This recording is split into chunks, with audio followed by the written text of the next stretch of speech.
Big shout to okjersey.com. Scan the QR code below and actually go to the link below to get affordable football shirts from all the European leagues, including the English clubs, all of them, Liverpool, Arsenal, United, City, Spurs, Chelsea, all of them, of course, are all there. You can get the current ones, past seasons, and also some absolute gems out there, vintage ones, and actually very affordable football shirts, high quality, like the one I'm wearing right here. It is very simple to get one. Let me show you how. You go to the website.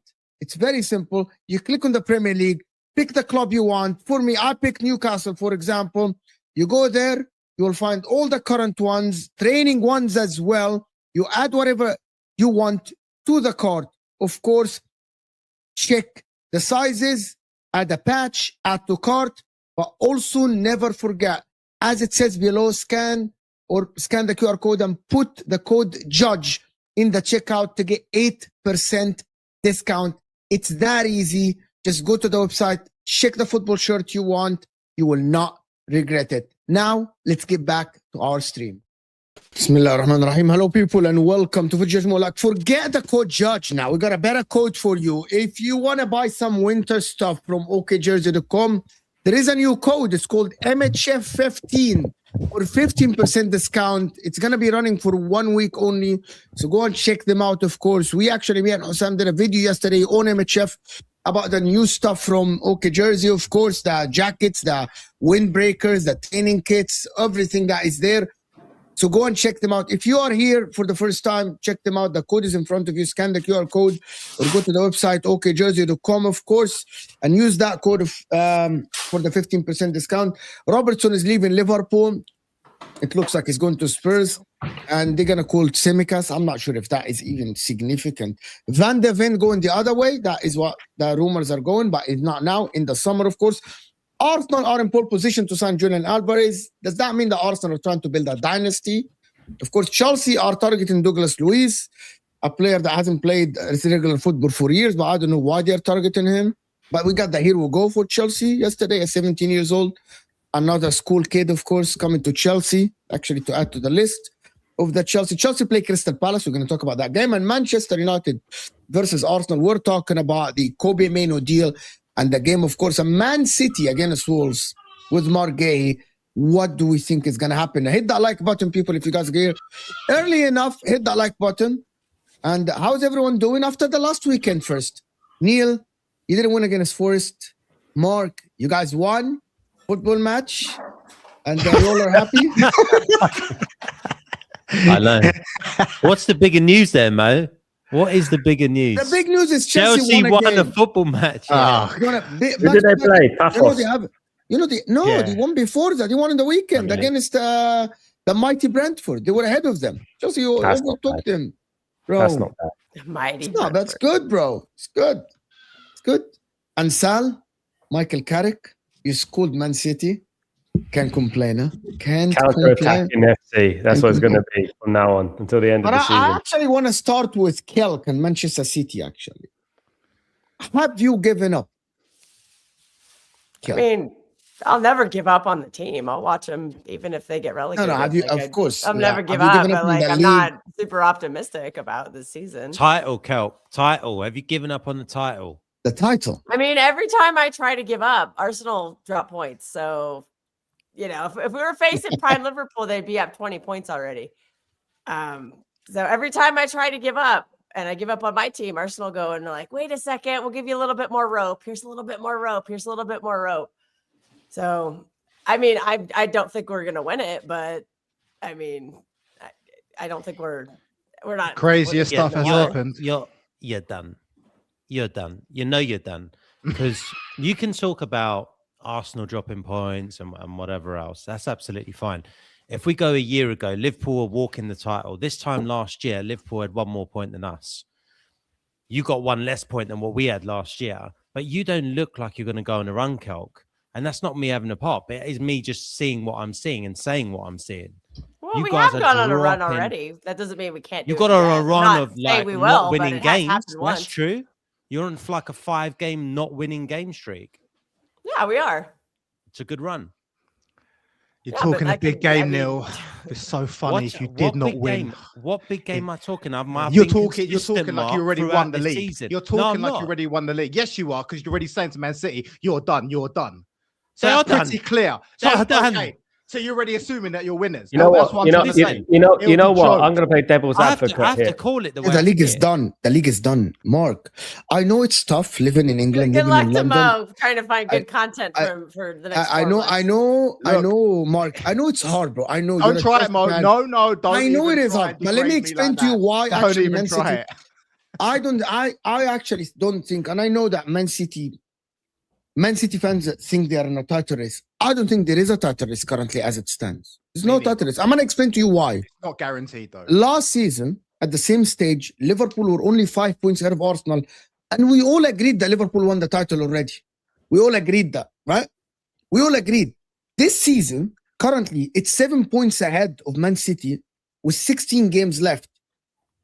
If there's any other team that is 7 points ahead with 16 games left, and the opposition, which is Man City, don't look as good, the thing about it is that what people misunderstood is that when we say that, logically speaking, Arsenal are in pole position, 95% won the title, it has nothing to do with Arsenal being bottle jobs or not being bottle jobs or not strong or not strong. It's City, as Neil said, they don't look like Kelk had back-to-back rants on this channel about Pep Guardiola not playing the right system. He's not playing the right freaking players. He's still playing the high line. The players are not doing the things that they're supposed to do. Think about it. Why Arsenal fans are confident is that City don't look like they're going to win 10 games in a row.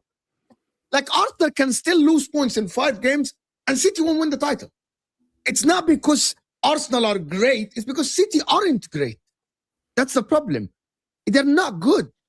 Pep Guardiola looks like he's defeated. That is the reason why. And I know that it's hard for people to comprehend now. It's hard for people to understand. It's hard for people to swallow now. At this point, Mo, it's not hard. It is hard. It's not very hard. I am agreeing with you. People are it's 95% coping. done in Arsenal's favour. Of course, I understand why it feels done. I get that. But there is still almost half a season left. Anything can happen. That's all I'm saying. You never know. You never know. Craziest stuff has happened in football. But of course, I have seen some weird stuff in my Bro, day. guys, we're not going to sit here and analyze. We're not going to sit here and analyze football with anything can happen in football. That's not football analysis. That's like miracles and ghosts, which is fine. If you believe in ghosts and miracles, I do as well. I believe in ghosts. I believe in miracles. I do believe in miracles. I'm not going to say there you go. I'll just say but that's this. not I how have we seen analyze You're Sir proving Alex right. You're proving my Ferguson point bottle right. This is a not how we miracle, so analyze you can't just football say it's matches. done. Mark, this is not how we analyze. Oh, you know what? Anything can happen in football. Chelsea can You win the just title. agreed with me, Mo. Broski, you are analyzing just football agreed based on with me. anything can happen in You see, football. exactly. And that's all I'm saying. What We're on the the same fuck? page, Mo. Relax.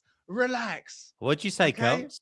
You said something. What do you say, Kelk? I'm sorry. This guy is speaking nonsense. Bottle a giant And he's- lead late in the season. Yeah, Go ahead, I Mark. missed that. Say that Again. again. Say that again. We have seen Sir Alex Ferguson, the great, who everyone says is the greatest manager of all time. We have seen him bottle a pretty sizable lead late in the season. 8 points, 1 month to go. 6 games to go.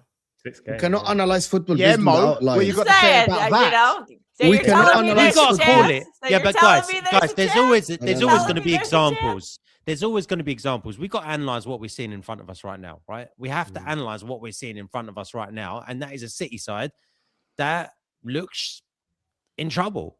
I mean, yeah, of course. It's would it be a shock if Pep chased down a team in front of him that had a 7-point lead with 17 games to go, 16 games to go? No, obviously it's Pep. He can do it. Of course he can do it, but you got to see what's in front of you, right? We can live in the 5% or we can live in the 95% and call it as we see it.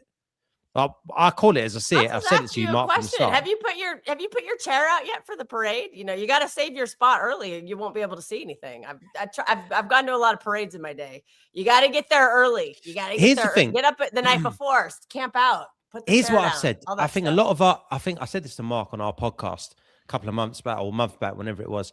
I think a lot of Arsenal fans, if we do win the title this season, which I think we will, and it's looking more and more likely the more we watch City and the more we watch Arsenal fans are going to go, oh yeah, celebrate, go crazy. Absolutely. I'll be very happy, Kelks. Don't get me wrong. It's been 20 plus years since we won a title. So if we do win the title, I'll be well happy. But I do think there's an opportunity here to win more than just one title and do what Liverpool did, win one in 30 years and go to sleep for 5 years and then win another one. Do you know what I mean? And then celebrate it like it's the greatest thing ever. There's an opportunity here to win more than one title in the next 5 years or 4 years or whatever it might be. I don't know if Pep is still going to be there. If Pep has left, and don't forget, Pep already was behind us last season. It's the great Pep. He is the best coach in the world. I agree with you and everyone else that says that. But if he leaves City, there's a gap.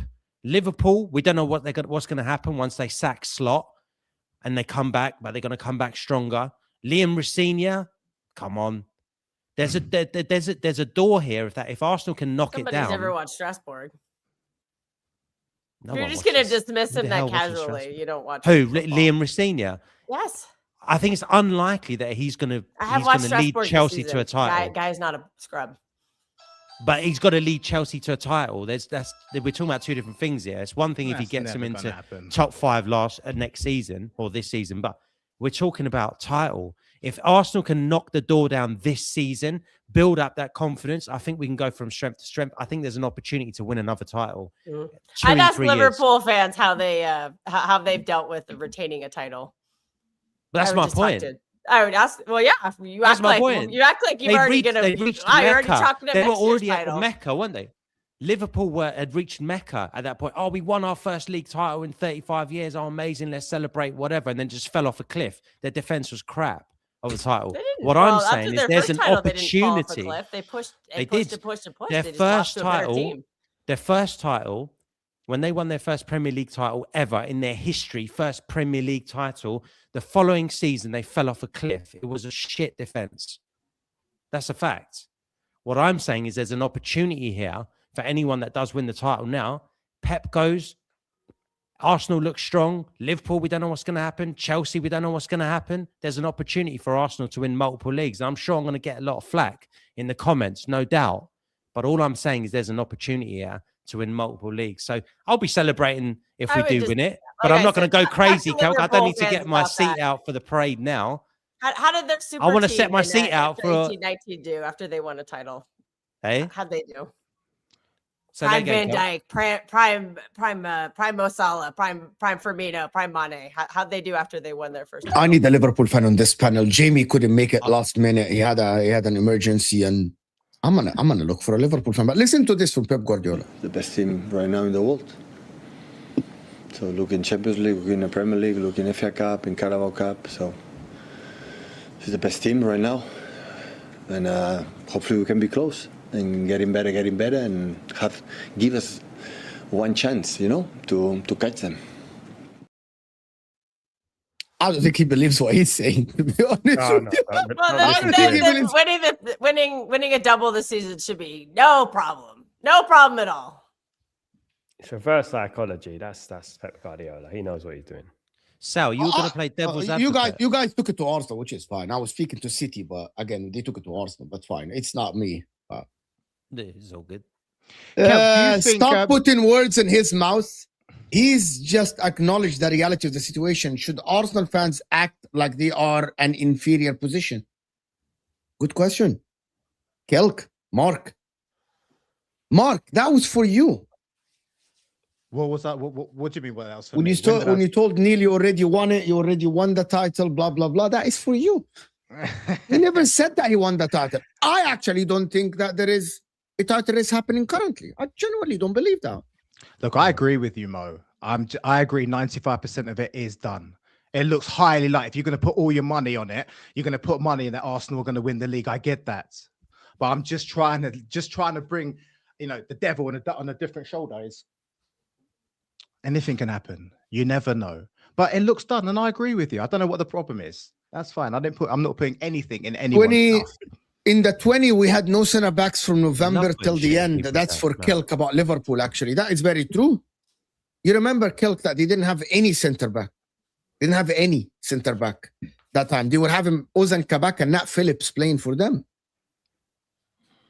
That's what happened in the second season after they won the title.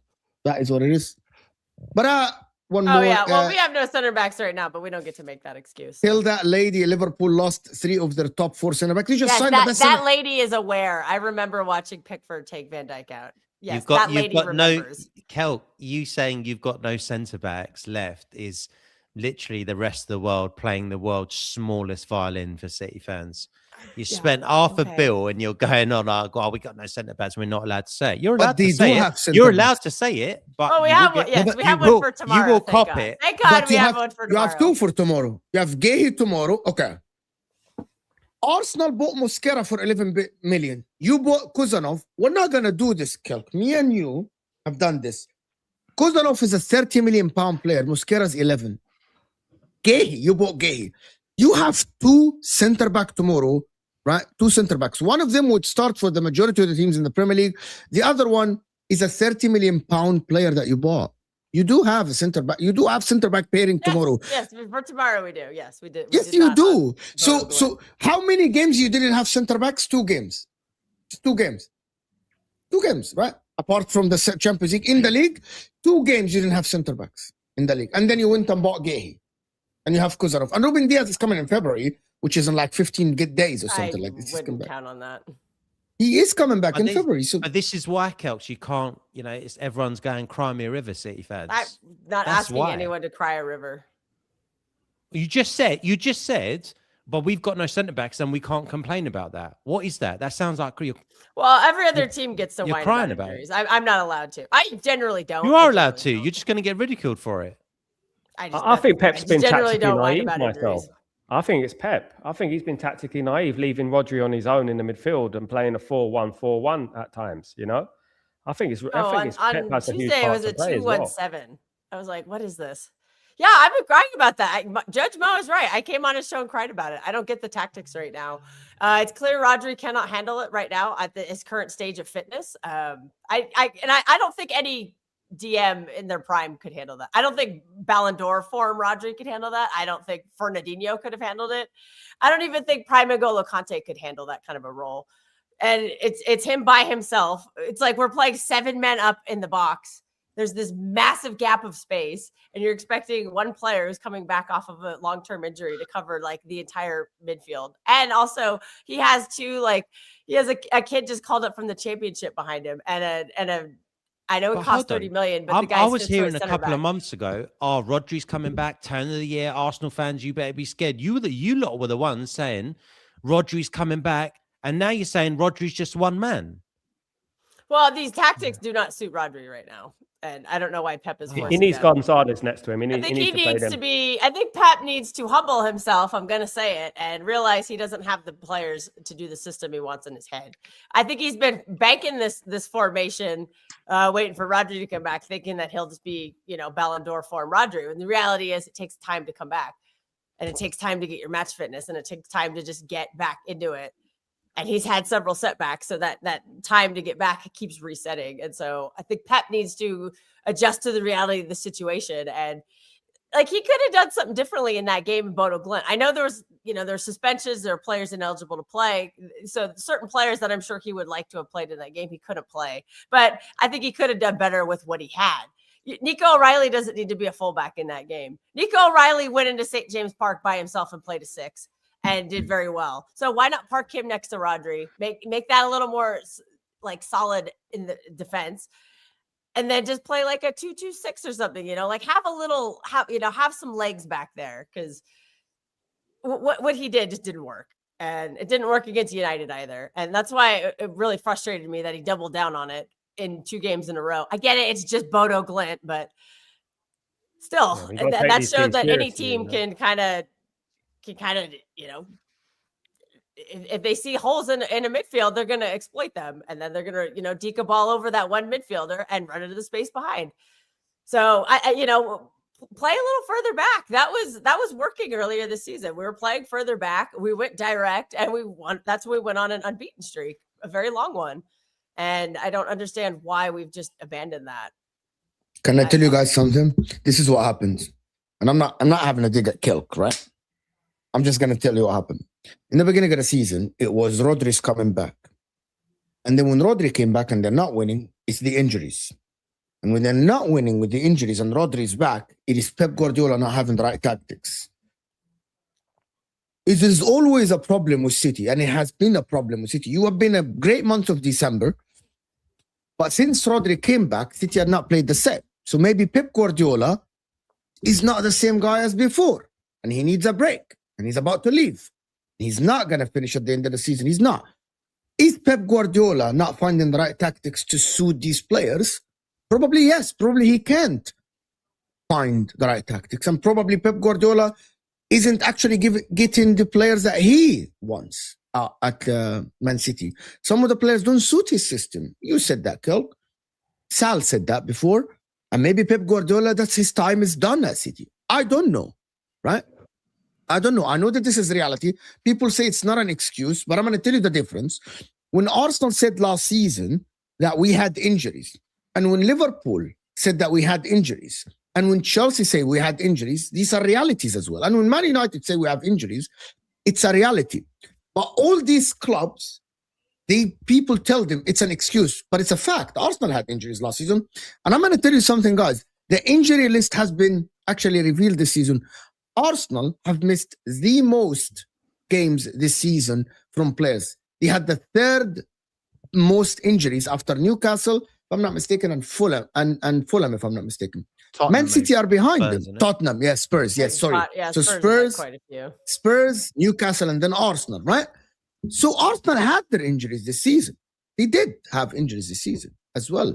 It's not that. It's all about squad planning. It's all about recruitment. It's all about spending the money and having the team actually to be able to battle in all fronts, right? And I think that is the mistake that City did, is not having the right balance in the squad, because Pep Guardiola said in the beginning of the season, I don't want a big squad. I don't want to manage these players. And now he's like, I have injuries. We don't have the right players. It's your doing. He has a massive squad this year. He's a massive squad. It's just, again, I think some of the long-term planning just has not panned out. And also, I think they're planning away from him, Kelk. I genuinely believe they're planning away from him. They're planning beyond his life. Pep approves all these players. He's the one who wanted Semenyo, and then he's trying to ask Semenyo to do something he doesn't do. He wanted all these players, and he approves all these players. So he must have had some sort of a plan. And it did. And like I said earlier, it worked for a while. We were playing a really a further back direct style, and it was suiting. Like Haaland looked like he was the happiest he's ever been. He had space to run into. He was able to, he didn't have to just camp out in the box and be a decoy half the time, because literally nobody on this team can cross the ball into the box properly. So it did work with these players for a while, and then it just stopped. And that's what's been frustrating me. I don't understand why you would change a winning approach. It doesn't make sense. Like, we've seen it work with these players, these exact group of players. And then he bought players to enhance that sort of a system. And then he just abandons it and goes with this other one that nobody knows how to do or can do or wants to do.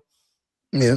We got everyone that joined us from Terry. Big up Terry and all the guys, and Staffy and Don for the show there. I watched a bit of it. It was actually very good. And the funny part at the end, basically, to be honest, if you guys are here, is someone said in the comment section, Joshua Jack, big up Joshua Jack, who said that why should Man United, and we're going to discuss that, why should Man United be scared of Arsenal? Arsenal haven't battered anyone at home, bar Villa. I watched that part actually at the end. I watched that. And we're going to talk about that game as well. Should Man United be fearing Arsenal or not? But let me do these super chats. But before I do them, I actually can't sit here and say that City will actually batter Wolves at home. Can someone here, is anyone in guaranteed that City will win against Wolves at home? No. I have publicly tweeted that I'm terrified for the game. I know that. I saw that. I'm not going to hide. I am absolutely terrified for that game tomorrow. Guys, smash the likes. It's over 500. Guys, we need to get to 300 likes live. Also, I'm very close to 50,000 subs. Only less than 500 subs. The like button will push the video to new viewers. That's the job of the like button, is to push the video to new viewers. So hit that like button. Give me to 300 likes, and this video will go to other places as well. Get involved in the comment section. Let me do some of these super chats. Baba saying, Arsenal fans speak like we're 7 points ahead. Haven't been to Anfield, Old Trafford, Villa Park, St. James's Park, Stamford Bridge, top of the Champions League. Yeah, we are confident. Can't win to knock you out, blue fraudsters. I think that if Arsenal win the Champions League, Mark, I think it's the end of the banter from you guys. Well, it's already that's already the case, Mo. Like Chelsea are not going anywhere; they're only going down. It's just a whole shit show over there. So yeah, I mean, Arsenal are probably one of the favourites for the Champions League. They have a huge chance of getting it. You can't compare that now to Chelsea. The only thing that at this moment in time, I mean, Arsenal are a bigger club, but are they more accomplished? Have they got what Chelsea have in the cabinet? No, not at the moment. But yeah, they're the biggest club in London at the moment. League is. Sorry, I butted in there. Did you finish? No, it's fine. Go ahead. I think the Champions League is the hardest one to predict because you see it all the time. Like some team that's not doing very good domestically just goes on. Like Chelsea, the last time they won it, they finished. Yeah, they didn't in the deserve Premier it. League. Yeah, I get it. So it's just a tournament. You can get hot. I feel like that's the hardest one to predict. Real Madrid have been absolute dog crap for how long, and how many years have they won a Champions League where they've just not been good domestically? I feel like it's a tournament. It's just a whole different thing than a league and a tournament are very different. So that's the one I would I just never know. The only way I accept the season is to win the Champions League. You know what? Someone said that Liverpool are more favorites to win the Champions League than Arsenal this season. I'm like, I don't see that. I don't see it. Again, it's a tournament. You just never know. I know that anything can happen, but I don't think that Liverpool are ahead of Arsenal in the Champions League now. I know that a lot of people beat Arsenal with the sticker. You haven't won it before. City have not won it before they won it. You know what I mean? And Arsenal reached a Champions League semi-final last season. Like, I know that people said that, you know, but come on, we cannot. Chelsea have not won it before they won it in 2012. Don't forget, PSG last year almost got eliminated. Like, if they almost didn't make the knockout thing, and then they went on the whole thing. So Pep looks you like never know when break. someone at the bottom can get hot and go on a run. It's just that's just the UCL. Pep looks like he needs a break and a new challenge. I actually think that Pep might leave at the end of the season. However, I think Pep might be galvanized if they win the Carabao Cup. And especially because it will be against Arsenal. I'm sorry, Mark. I don't think you're going through. I'll be surprised if you go through. Of course we're not going through. Of course we're not. We're going to play. Like, I'll be surprised if Chelsea. Yeah, we have spoken about this. It's hard. I think it will be a surprise if Chelsea turn it around. Why? Mo, explain. Why does everything change for Pep if he? I think if he were okay, I actually spoke about this with Kelk. We did it on the show, Kelk, if I'm not mistaken. If Pep wins the Carabao Cup against the main title contenders, I'm not gonna say he's gonna win the league, but I think that will galvanize him to actually, you know what? I'm winning the trophy here. He might go and win the FA Cup. I'm not gonna think he's gonna go and chase Arsenal for the title, but it will galvanize him maybe for the next year. It's going to give him more confidence in his team because it's against Arsenal. Not because if it's against Chelsea, I don't think it matters, but because it might be against Arsenal. If he wins that, I genuinely believe that it will galvanize him to maybe stay one more year. That's what I think. He should already be galvanized, Mo. He's not. He's not galvanized. No, but that's my point. He should. I'm not saying he is. Can you tell him about the press conferences and how he speaks in the press conferences? No, but he should be, right? You just spent $500 million in 12 months. You should be galvanized. You shouldn't take a Carabao Cup win against Arsenal. He is not galvanized, Neil. I know he's not. With ourselves. I know he's not. The guy literally But then why would the guy told the press, I don't have the answers. No, I agree. Do you think he's rebuilding a team for a new manager? Do you really think he's going to rebuild this whole team and then to give to someone else? Yeah. Teams do that. Klopp did this. Who does that? Klopp did this. Literally. Klopp waited. So they got him. A team is not rebuilt. Like, no, hold on. We're talking like a full rebuild here. Let me tell you. Because Van Dijk's still there, Salah's still there, Robertson's still there rebuild. right now, Allison's still there. That's not a full rebuild. No. But Klopp completely. He got Szoboszlai, McAllister, Gravenberch. Okay, he got a new midfield. That's not a new team. And then he waited 1 year before he handed it to Arne Slot. He didn't win the league, yes. But I thought that Jurgen Klopp waited. Pep Guardiola might wait as well this season. I'm not sure if Pep Guardiola going to go next season. Klopp literally got the players. By the way, remember Klopp got Tsimikas as well. It didn't work out, but he waited with Tsimikas before he left. Right? I think, Pep Guardiola can do this. Why not? Well, I don't think it's a bad thing. I don't think Klopp had a full rebuild and then. And I think that Pep Guardiola loves Man City, to be honest. I actually think that he loves Man City. Like, as a club, I think he likes Man City as a club. It's not like he doesn't have any affiliation with them. I think he likes them. But about that, I want to move on a little bit from this, but let me do this as well. We had problems since we won 4 in a row. We won because Rodri, Foden, and KDB, and some might forgot just because first season he was scoring goals for fun. So think Pep might be out of ideas. I agree with this as well. But I know the people in the media, they don't like to say it. I know that. Nobody likes to say this. But I think he might be out of ideas. Because when Rodri came back, he went back to the 70% ball position high line. He might be out of ideas. I think so. He might be out of ideas. I'm not sure if Pep can reinvent himself and actually find a new way of playing. You don't think that style of play where we were sitting a little further back and playing direct football? I loved it.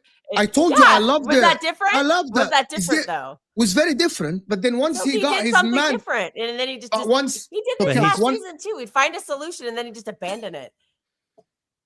When he got his guy back, he's frustrated because it's not like his style, because he loves that high possession. He's not exactly. He's not comfortable with it fully. But it proves he still can find solutions. It's just he's in his own head, not sticking with it. But he did find the solution. Do we agree?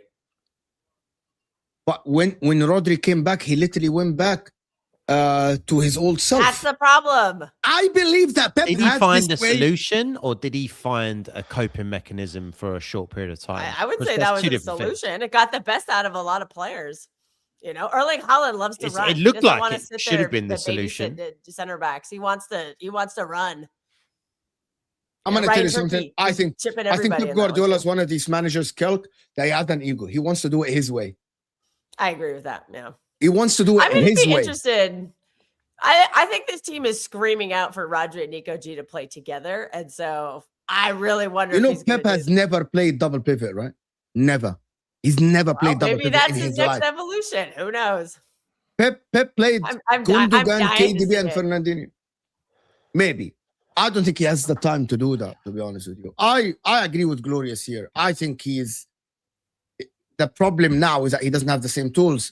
If Arsenal, big up my man for the support, man. Appreciate you so much for all the donations and the support for the channel. Thank you so much, guys.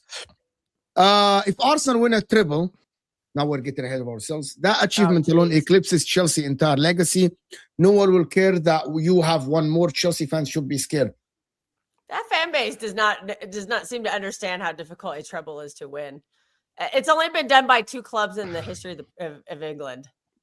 Literally, the treble lives in Manchester. Liverpool, the mighty Liverpool, have never won a treble. Real Madrid have never won a treble. It's not just some easy thing to go out and win. You don't just, I'm going to go into the season. Yeah, we're going to win the treble. It's very, very difficult, even when you have a great team. The super chatter is saying a tiny thing can go against you in a tournament and the treble's gone. He's saying if. He never said he won a treble already. I've been hearing a lot of Arsenal fans, not anyone here, specifically throwing around. He literally typed the big if at the beginning. Type thing. But he said if. Just feel very confident winning a treble, and I'm just here to remind you. He never said that. But can I ask Mark this? If Arsenal win a treble, do you agree with the super chat that eclipses Chelsea's entire legacy, that they are more than Arsenal? I think that is a massive feat, and that will be a huge achievement. They'll be rubbing it in our faces. But let's put the facts right. They haven't won anything major in 20 years. They've never won the Champions League. And don't forget, Baba, we will always be the first team to win the Champions League in London. Don't forget that. If you do manage to do the treble, congratulations. That would be amazing for Arsenal Football Club. And they're going to hang that over our heads along with the Invincibles tag. There's an argument for it. It'll be foolish of me to say, you know what, even with all of Chelsea's trophies in the cabinet, even though we have every single cup domestically and European in our back pocket, even with that, I think that if you get the treble, that is going to be huge. But with the facts stated already, you haven't won anything in 20 years. You look like one of the best teams in the world. You could do it. I would never put my money on it.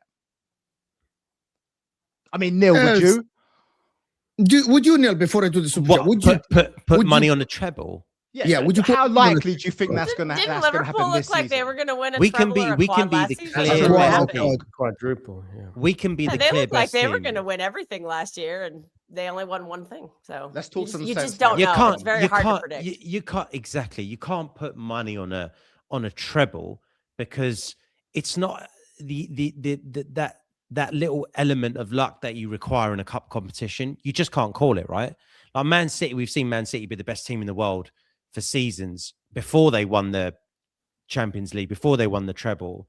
You still wouldn't put money on them. You can't put money on anyone winning a treble. Not in my, but I wouldn't. I mean, it's fine margins, Neil. It's fine margins. Even when we won it, it was the penalty save from Schmeichel. It could have changed everything. You need those bits to go with you, right? Like even in, I mean, the 2004, we should have won the Champions League, but coulda, shoulda, woulda. You know, Wayne Bridge, one left boot. We dominated that tie, 179 minutes. Oh, but it just took one. It just took one.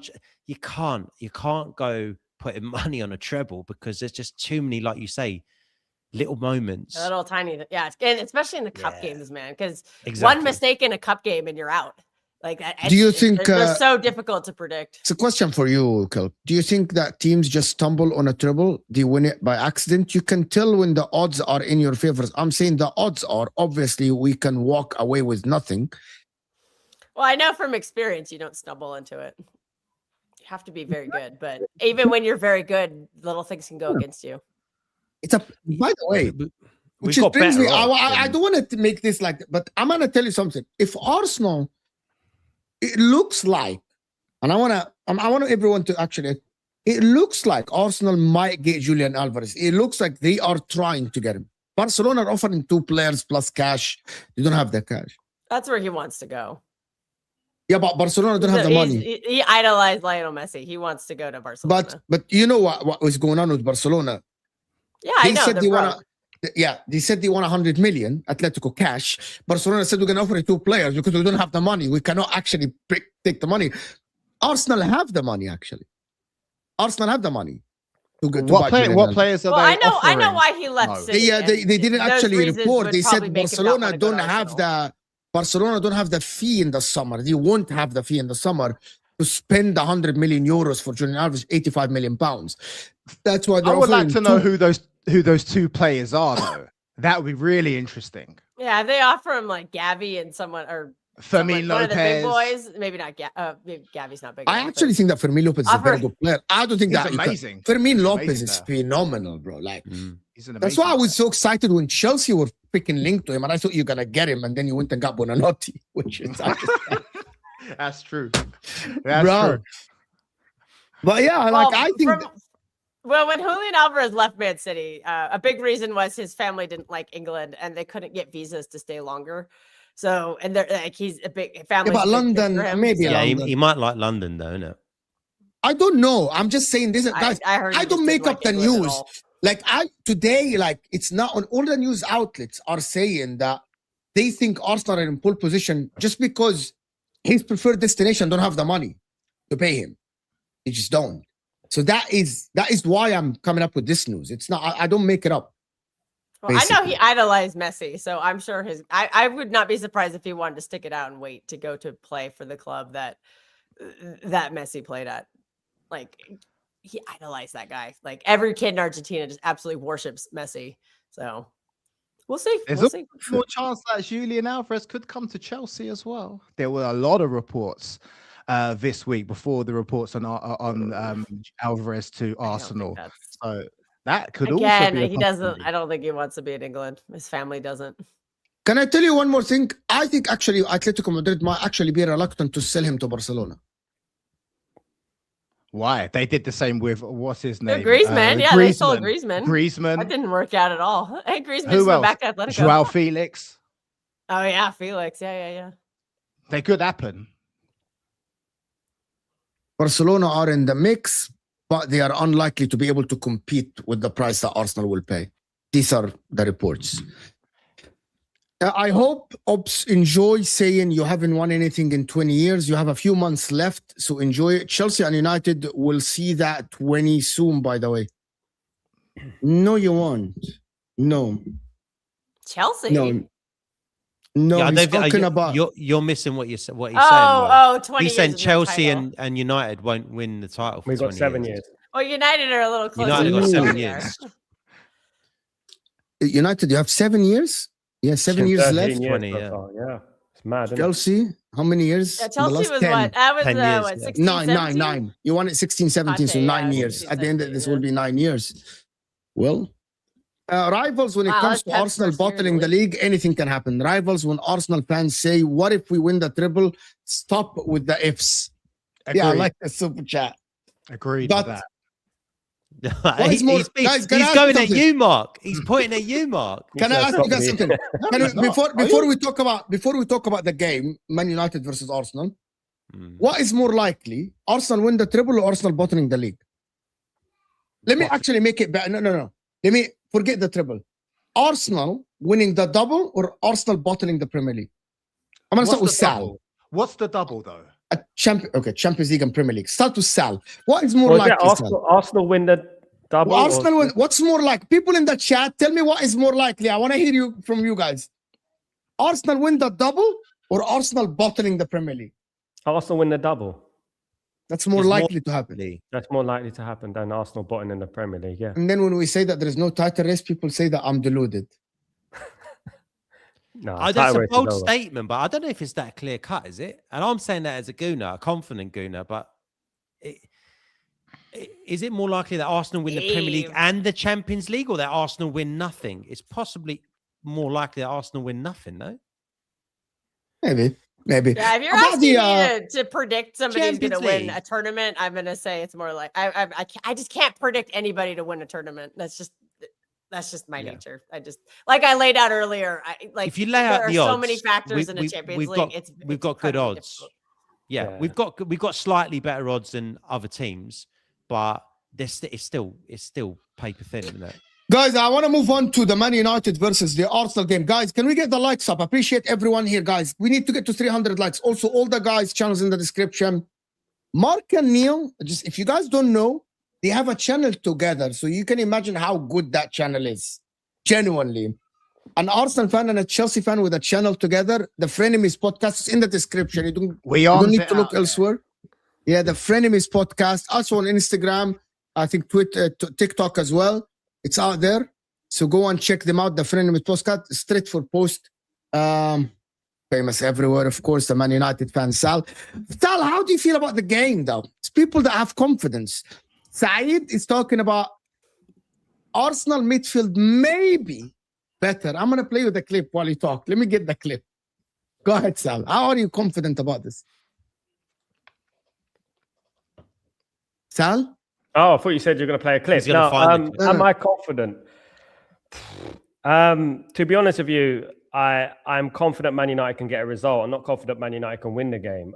Man United are going to have one way to play, which is going to be the low block and counter-attacking football. The worry I have about Arsenal is that Arsenal can win dirty. You know, they can play a low block. They might even play a low block against Man United and make us come at them. That's the thing I'm worried about. And rely on set pieces. If Man United win, it'll be a snatch and grab, counter-attacking job at the Emirates. That's what it's going to be. Am I confident? I'm normal. I'm not going to be overly confident. Arsenal are a very good side. We have to show them respect. And if we go there and get a draw, I'll take that at the moment, and we can move on to the Fulham game. We're gonna be playing a counter-attacking football. That's what's going to happen, and we're going to try and utilize our counter-attacking threat. But it is up in the air at the moment. I think it'll be a 1-1 draw for me, and I think we'll leave there happy with that. Neil? Wow. I think we're favourites. I think we'll have control of the game. I don't think we'll sit back in a low block. I think we'll have most of the ball. But Sal, you're right. Like, your threat is your counter, right? Yeah. That goal again. At the moment, it is. Yeah. But can I ask you something, Neil? How many times this season Arsenal have conceded from a counter attack? You know? We can see we lost the. I wouldn't say it was a counter against City when City scored at the Emirates, because that was a counter attack. We lost the ball in midfield. It's a transition, but they dispossessed you. They went quickly. Yes, that comes to mind, but not others come to mind. But you can educate me, Mo. Nothing. This is the only one. It's the only one, yeah. So when people say that Arsenal that City against Inter, he did concede on counter attack, but that's different.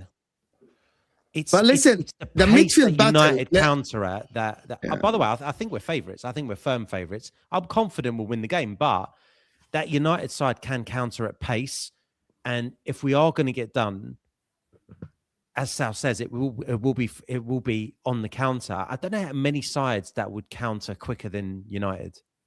Yeah, feel free to correct me. What about the midfield battle? Go ahead, Sal. Oh, God. But this is why I think Arsenal might even just sit back a little bit and let us come at you a little bit and see what we got, and then just get us out. I don't think that will happen, to be honest. You know, We're it might happen. The way we play, I can't see that happening. I don't mind that. angle, by the way. But I don't think that you will do that. I don't think Arsenal will do this. But look at this. Listen to what Saeed said. On the floor, I think it's going to be a good battle, man. Is your midfield probably better than ours? Maybe. I agree with that. But at the same time, I'm confident. What are you saying, brother? Listen, I'm looking at it from a point of view of who could influence our game. I think Bruno, Casemiro, and Mainoo can influence the game. Let's see. Rice, I get it. Zubimendi, yes. But Odegaard has not been performing lately. Has he? Where are you going? Has Odegaard been showing up lately? Yes or no? What are we doing here? Where were they against Liverpool? You have to ask the questions, bro. Did they turn up against Liverpool? No. Eze, has he been firing for Arsenal? No. This is my favorite clip from yesterday. I feel good now. You know, like Steve right away. Like, I don't want to be a part of this conversation. Nobody should ask me any questions. He makes a few good points there, though. Come on. Go ahead then. Talk to me then. Let's discuss this. Wise, when you got Fernandes and Casemiro and Kobbie Mainoo, do you think Bruno Fernandes is the best? I want to actually get Mark involved in. Do we think, let's start there. Do we think that Bruno Fernandes is the best 10 in the Premier League? Is this only to Mark? Anybody I'm can not going to be answer. biased because I know what I'm going to say. Anybody can answer. I think so. It's definitely not Cole Palmer this season. He is the best 10 in the league. Bruno Fernandes is a player. It's hard to say it because he's such a prick, isn't it? You guys know that this is the only panel that will agree on this, right? He gets a lot of stick for whatever you think what about I him don't as a agree person, with, is don't ever say. I think that's crazy what Saeed said, to compare Arsenal's midfield with Manchester United's midfield. No way. What do you mean, bro? No way. I'm saying Kobbie, Phil Foden, Mainoo, bro. Come on. Not Phil. He's joking. He's joking, Mo. I don't think Man U's midfield touches Arsenal's, right? Even with the best number 10, because your other two, Casemiro, Kobbie Mainoo. Okay, he's come back into the fold. He's had a couple of good performances, but I love him, by the way, Sal. I'm going to stand up here and say, I love Kobbie Mainoo. We know that. You think he's as good as Phil Foden? He's a very good player. He's a very good player. He's going Kobbie Mainoo is a generational talent. Speaking of settled midfields, Arsenal's midfield is better than Man United because it's settled and it's been together a while. Do you know what I mean? Man United is just all over the place at the moment. Mainoo's Zubimendi just came in. A confident Mainoo, Odegaard's dangerous not as well. But can we say it's a generational? Couple seasons now. That's a big statement, Mo. That's a big statement. I don't rate Odegaard, so he played in the Euros final, man, with England. He's a good player, man. A generational talent, yeah. He outplayed Rodri in an FA Cup final. That's crazy talk for me. I swear to God, I believe that Kobbie Mainoo, he's 21 years old, guys. He's 21 years old. I think his talent, the problem with him is he plays for Manchester United. He played under Ten Hag. That's not a dig, Sal. You get my point. You're not an environment to develop players. You're not an environment to develop young players. Mo, do you think that Kobbie Mainoo has the potential to be PFA Player of the Year, like Phil Foden? Yeah, he does. He's deeper, though. He's deeper. Even young player of the season. Hold on. He is Kobbie deeper. Mainoo could have been young player of the season. Can I talk then? Can I get one question at a time? One question at a time. Mo, no, you can't talk. So great. He would have been young player this when season. You say generational talent, what other generational talents are we talking about that he's in the same bracket? Like, when you say generational talent, I need to understand what you mean by generational talent. Foden, Palmer, Saka. Oh my God, Anderson, maybe. Nah, Saka's. I don't think Saka's recovered from that injury. He doesn't look like the same player. What? Saka does not look like the same player. I don't think he's doesn't. improved hamstring massively surgery. over the past couple of years, but he's still super effective. He's Yeah, still that's flying. right. When he went Phil 365 Foden, days Cole without an Palmer, assist, yeah, that's Bukayo real effective. Yeah, he's 5 years Mainoo. An younger. entire than year without an assist. Neil's Can I You're get saying one? he's generational? Get out of here. Can we discuss one? Okay. He's 20 years old. Yeah. Started for England when he was 18 years old. Literally, I think he changed the way Man United midfield play when he was fit, when his first season came in under Ten Hag. I believe that. He's still 20 years old. He has a lot of games under his belt. Ruben Amorim didn't suit him. I'm going to tell you from now, if this guy goes to Arteta, if this guy goes to Pep Guardiola, I believe that he's going to be one of England's best midfielders for the next 10 years. Pep right? turned him Maybe. into a superstar. The talent, agree with number that. one, Maybe. his ball control Yeah. is amazing for his age. There is one more thing about Mainoo that people don't realize, that at that age of 18 years old, it's not only talent, right? I believe that at that age, he had an IQ of a player that is 27 years old, on the ball, positioning, moving, receiving the ball, scanning. All of these at his disposal. These are stuff, if you're at the age of 18 and you have this, imagine if you're nurtured under a Pep Guardiola or a Mikel Arteta or a big manager, right? That will be able to develop you and teach you the other stuff. The guy has the IQ of anybody. Don't tell me Elliot Anderson. Elliot Anderson is not Kobbie Mainoo's right foot, right? But the difference is, he's at Man United. He's not the right environment. Elliot Anderson was at Newcastle, and then he went to Forest. I watch Elliot Anderson. He's good. He's not Kobbie Mainoo. He's not Kobbie Mainoo. Kobbie Mainoo, people, the problem is, you two, Neil and Kelk as well, Mark, you guys treat Kobbie Mainoo, he's 25 years old. He's 20 years. No. I'll play your game of 20. Let's go back. Jude Bellingham at 20. Phil Foden at 20. Saka Phil Foden at 20 was doing Any what? other generational talent at 20? Phil Foden at 20 was doing Do what? you have... Is what? Premier League winner, probably. How old is Foden now? I don't believe that there is a young The year midfielder 2020 currently, and this is let me 2021 explain. he was cooking. Let me The year explain. 2021, that season when Foden was 20, he was It's cooking that easy to cook when your team is surrounded by David Silva, Gundogan, and Kevin De Bruyne. Well, what and about Cole Fernandinho and Palmer? Prime Rodri. Cole Palmer is surrounded by crap.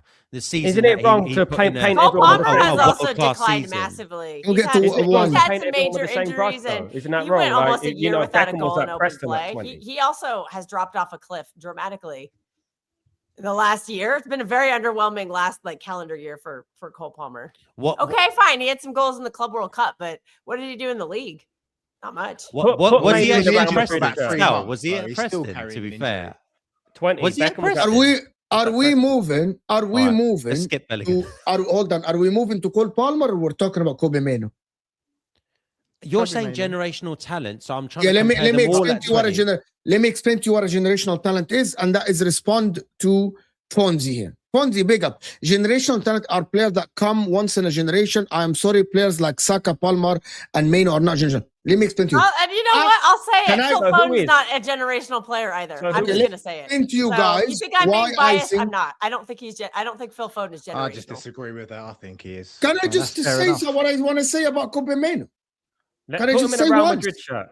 I'm gonna talk. I'm gonna Well, I talk don't about want Kobbie people to Mainoo. I accuse want to me say. of saying that Phil Foden is generational. Others, I I want don't to think say any that of my them are. statement about Kobbie Mainoo to explain why I think he's Bellingham is not generational. either. I swear to God, I'm gonna take 10 seconds and mute my mic. I'm gonna take 10 seconds. The reason why I think Kobbie Mainoo is generational talent, I didn't see a midfielder at the age, an English midfielder in the Premier League at the age of 18 have that much composure and talent as Kobbie Mainoo. That's why I said he's generational. I want someone to name me a midfielder at the age of 18 that has the IQ and has the ball control of Kobbie Mainoo that played in the Premier League. I'll tell you one. Nobody. And he can amounted be a to good nothing. player I'll and tell not you be one, and he generational. amounted to nothing. Jack Wilshere. Facts. I was actually thinking that But as he's well. not from this generation. Okay. Jack Wilshere I retired. mean, okay, where are we splitting a generation? Jack Where Wilshere you is drawing the line really with overrated. generation? He's not from this generation. The last time I've seen Jack Wilshere play was 2017 or 2016. That's the last time. Yeah, same generation. 2026.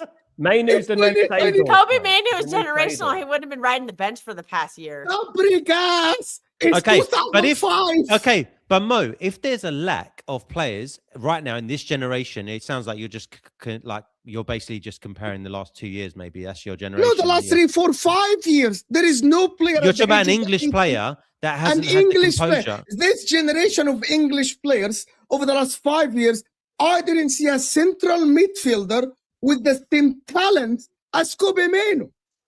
Wallahi, that doesn't make him generational because you're saying English. That doesn't make him generational because it means maybe there's a lack of English talent in that time. Someone is asking for the link because he got triggered.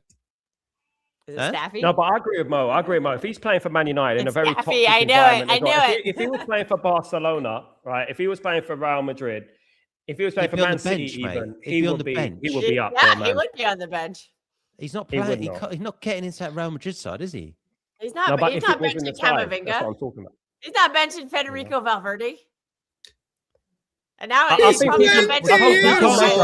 people measure just... football on goals and assists. That's all they do. They don't look at the overall play. But Mo's measuring on English talent in specific. Just for this generation, yes. Well, I would say what about you? Bellingham, Cole Palmer, Saka, Phil Foden, Kobbie Mainoo? None of them are generational. But who is generational? What's generational talent to you then, Kelk? The last generational talent I've seen has been Kevin De Bruyne. I know he's not English, but that to me is a generational talent. You're not going to see. We're not going to see someone like that for a while. But then again, what was Kevin De Bruyne doing at 20? Exactly. How long did it take for him to get as good as he was? He had to go to Wolfsburg to do that. What was Salah doing at 20?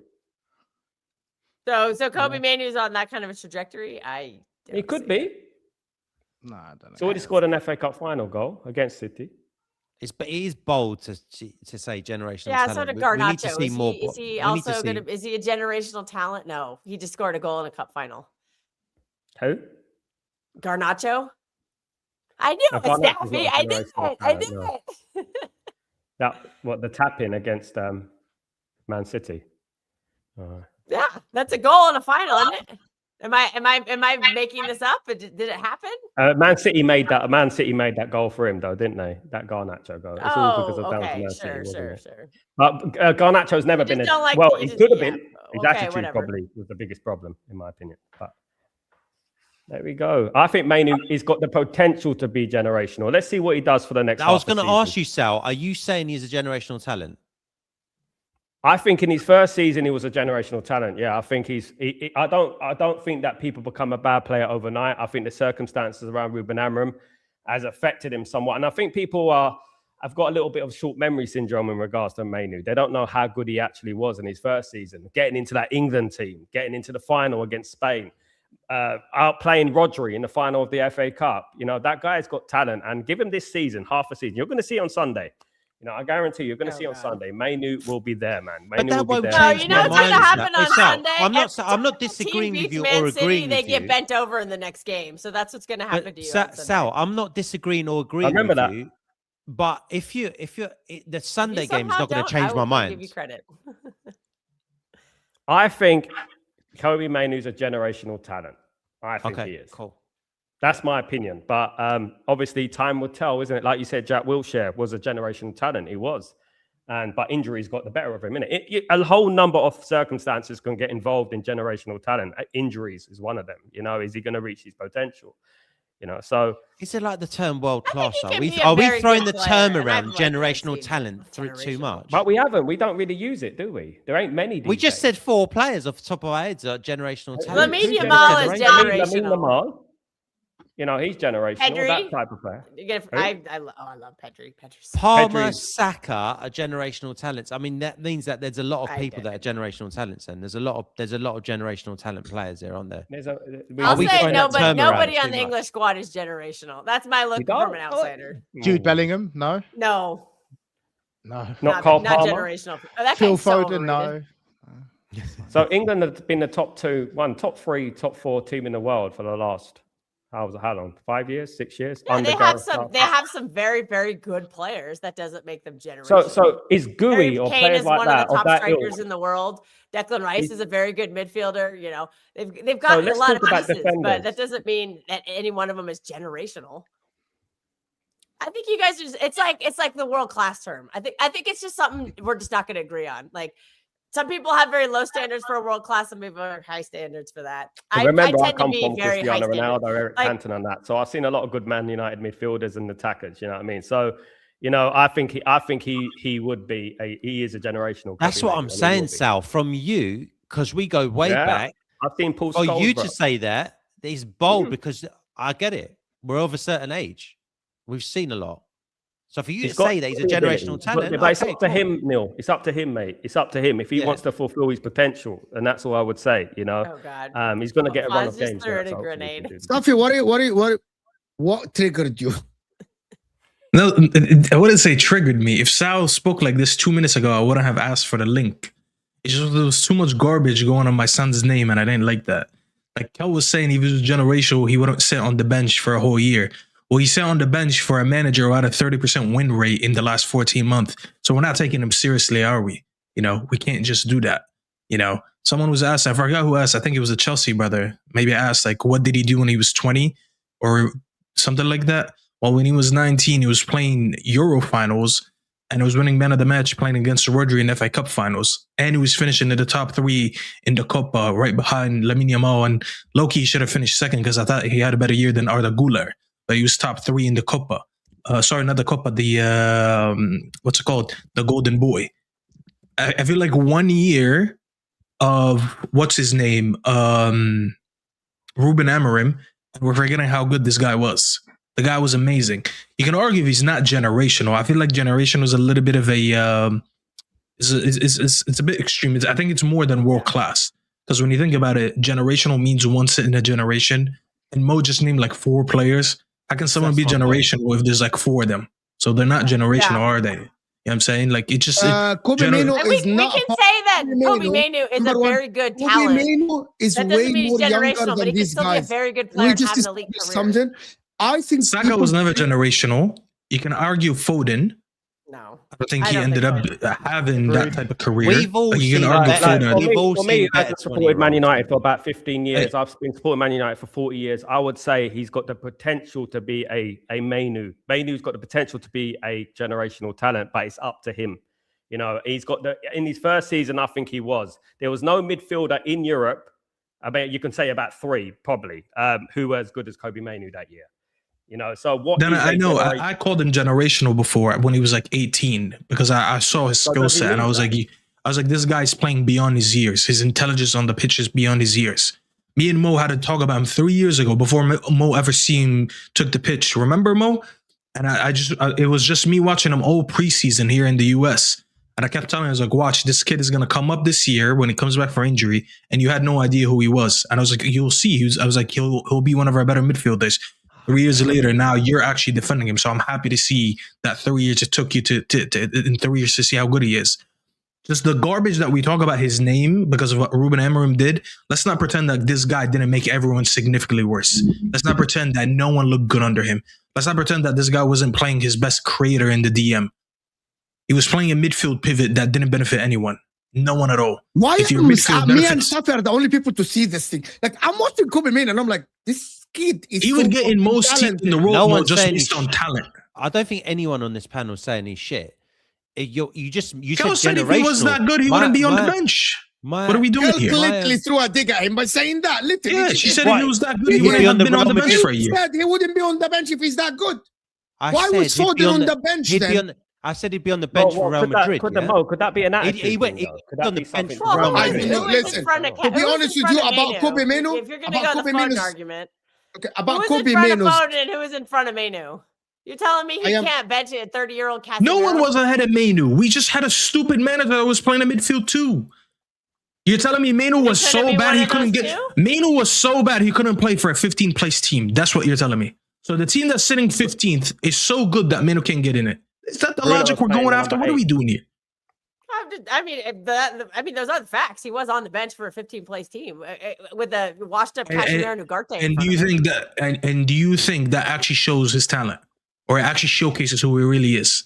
Do you think that's a true reflection of who he is? You know, fine. It could have been the dumbass manager, but he could be. No, a it's let's see what he does. Let's see if he wasn't. starts every game the rest of the season for Carrick. Let's see what. But see, this is what you're gonna do. You're doing what the same thing the top Reds do that were sucking off Amram. They said the minute Amram got sacked, they're like, "Oh, I expect Mainoo now to get a man of the match performance." The guy before the City game, by the way, he hasn't started a game all season.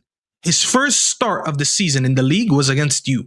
So people just put this stupid expectation on him as if we're saying he's man of the match every game, as if we're saying he's Ballon d'Or worthy. We're not saying that. We're saying for the talent that he is at 20 years old, we're actually pissed at that last year because we wasted a whole year of his development. A player between 19 to 20 should be playing a lot more games and developed a lot better, not sitting on the bench for a team that sucks so bad that they finished 15th. So that's what we're actually pissed about. But if we're going to sit here and pretend that he wasn't that good before it, I'm sorry. How was he all of a sudden? You're telling me someone went from being good enough to start in the Euros in the final against Spain to overnight he becomes a player that can't get in a team that finished 15th? Is that the logic we're using now? Are we just ignoring all the context? Are we just ignoring that this manager wasn't just doing dumb shit for 14 months? And cost us so many good. I would make that argument for so many players. By the way, I feel like he hindered the development of a lot of other players. But to pretend that we didn't see a sample size of him at 18 to 19. I love your passion. We can say he's a very good player without calling him generational. No good. One at a time. One at a time. Generational. The whole point was you're allowed to say he's not generational. You're allowed to say that. I'm not mad at you. That was my gripe. I said to Mo straight off the bat. Because that's a big comment, man. Like Wayne Rooney was generational. There's a few players that are generational. Like you can't just like brush over that term. If you're going to talk about his talent, yes, he's a talented kid. We've seen in his age group, though, he's one of the best, and that's one thing we won't deny. Okay, can I put my so let me put my statement out. Let me put who are the best 20-year-olds in the world. No, let me put my statement out. Let's see him win some of these awards. Okay, hold on. We'll forget the awards. We're not going to do this. He plays for Man United, and Man United are not an environment to give you an award or actually nurture you to be a good player. Let me put my statement out, okay? Because people in the chat are also getting mad. I didn't see an 18-years-old midfielder as talented as Kobbie Mainoo when he came to the scene. And by the way, he played under shit Erik ten Hag, and he still looked much better than a lot of other 18 years midfielder. And there is no one that is close to him at 18 years old that came as an English talent. Don't tell me Pedri, this is Spanish, is different. And don't tell me Jamal Musiala and all these people. I'm talking about this generation of English players. I don't think, when I decide generation, I'm not talking Jack Wilshere. I'm talking probably in the last 5-6 years. There is nobody at the age of 18 that was that good. And by the way, I saw it in preseason. I remember that. I was sitting with Cass, right, from Never a Foul. I'm watching, and I'm like, who's this kid? He said, this is a talent that you have not seen before. And I'm like, this is going to change your midfield. And I remember that season, he got injured, and when he came back, completely changed Man United season. Completely changed. Well, that summer we played Arsenal here in MetLife, and I was watching the game. He bossed the midfield against, and that was Rice's first season. That's the exact same game. That's the exact bossed the midfield, yeah. And then he got injured the game after, and we just didn't see him debut until later in the season. And you struggled, and then when you won the FA Cup or the Carabao Cup that year, I remember that guy.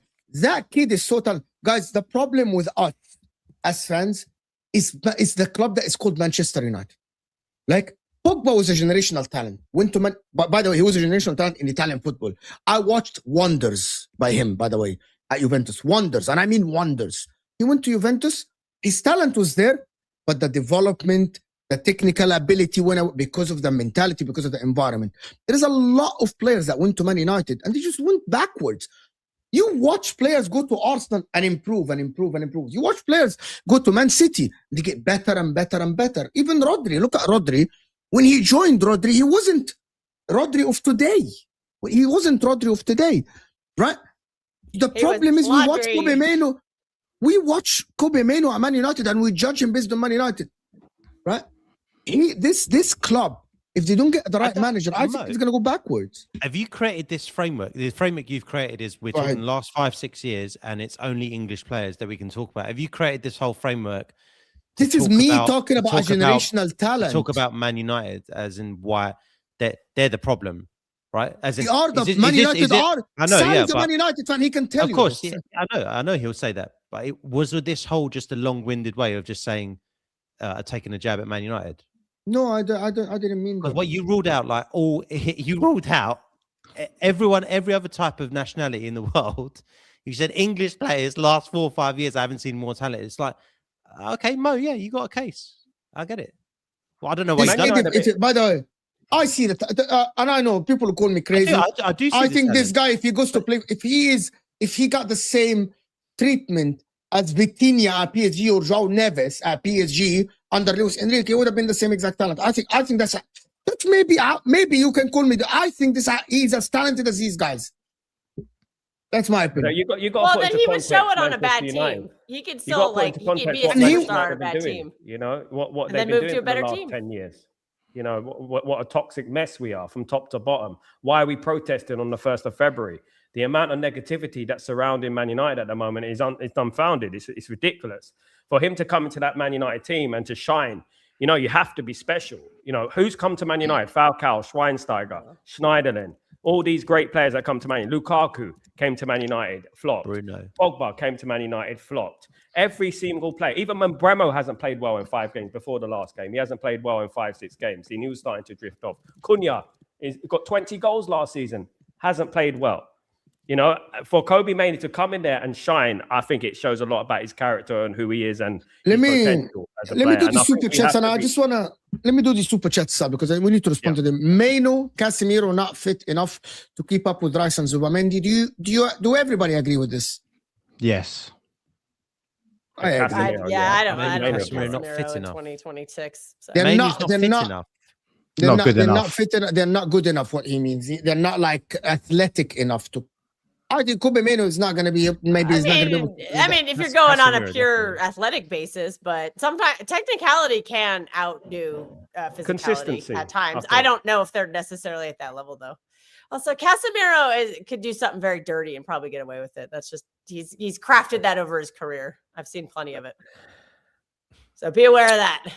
I looked it up. I looked up the odds. If you bet $10 on Arsenal winning the Premier League and the Champions League, you get $56. What? You get 56. What side are you betting on, Steve? If you bet $10 on Man City win the Premier League, you win $55. Arsenal bottling is the highest. Fair enough, Steve. Oh, I think that was back to your debate is what's more likely Arsenal win a Fair enough, Steve. It. But I think what website you bet $10 and get $55? It's not worth the bet. No. Odegaard has been fine. Arsenal face some of the lowest blocks in the Prem I've ever seen. Arsenal's midfield is far clear, not only in starters, but depth. Is that true? Does everybody agree with this? Neil? He doesn't agree with it. Well, there's two things. Arsenal midfield is clear. He's saying in the whole Premier League, right? So we're talking Zubamendi, Rice, Odegaard. I don't know, man. I don't know if it's like, I think it's the best midfield in the league. I do believe it's the best midfield in the league, unless you guys tell me otherwise. But I don't know if it's. I want to do the rest of the super chats, but I want to come to this. Wasn't Palmer, Caicedo, Enzo the best midfield in the league? Only for Chelsea fans. I would pick that one, yeah. No, I'll pick that as well. For me, I think that that's the most balanced for me. I think that they should be the best midfield in the league. I think there's a better Chelsea midfield. It is on paper. Forget about Enzo Fernandez. You'd have Lavia, Caicedo, if they're all fit, and Cole Palmer. That midfield shits on Arsenal's midfield if they're all fit. Nothing shits on Arsenal's midfield. Yes, it does. On that. No, Arsenal's midfield is good.